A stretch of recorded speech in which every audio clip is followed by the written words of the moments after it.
करवीर तालुक्यातील बेले इथल्या शेतकऱ्यांच्या बांधावर रोजगार हमी योजनेतून नारळ लागवडीचं काम सुरू आहे।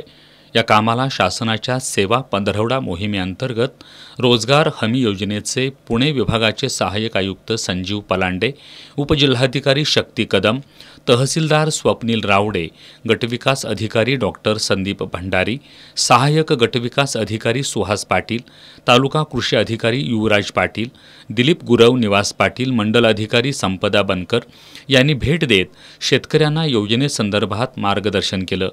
पलांडे यांनी रोजगार हमी योजनेच्या माध्यमातून शेतकऱ्याला रोजगाराबरोबर आपल्या शेतीची उत्पादकता वाढवता येत असल्याचं सांगितलं। 15 दिवसांचा कालावधी हा महाराष्ट्र शासनाने सेवा पंधरवडा म्हणून जाहीर केलेला आहे आणि त्या अंतर्गत आज आपण कोल्हापूर जिल्ह्यातील बेले या ग्रामपंचायतीच्या आवारामध्ये 75 लाभार्थ्यांची निवड करून त्यांच्या ऊस शेतीच्या बांधावर नारळाची लागवड करून गावाच्या सहकार्याने शासनाच्या इराद्याने असा एकत्रितपणे एक चांगला उपक्रम आज आपण इथं हाती घेतलेला आहे। आणि ह्या सेवा पंधरवड्याच्या कालावधीमध्ये ऊस शेतीच्या बांधांवर नारळाच्या लागवडीचा एक मोठा उपक्रम ह्या गावामध्ये आपण साकारणार आहोत।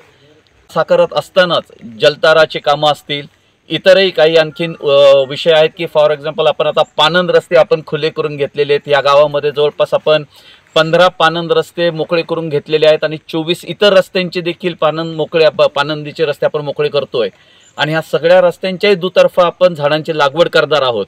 म्हणजे एकीकडे हे सगळं करत असताना हरित महाराष्ट्र या योजनेमध्ये देखील एक चांगलं काम ह्या ग्रामपंचायतीमध्ये होणार आहे। रोजगार सेवक तानाजी पाटील यांनी गावांमध्ये रोजगार हमीच्या माध्यमातून सुरू असलेल्या कामांचा आढावा घेतला। यावेळी निवृत्ती पाटील, विजय नलवडे, पंचायत समितीचे करवीरचे कृषी अधिकारी दिलीप गुरव, निवास पाटील, सागर पाटील, अर्चना लांबोरे, सरपंच बाजीराव लांबोरे, उपसरपंच नाजुका पाटील आदी उपस्थित होते।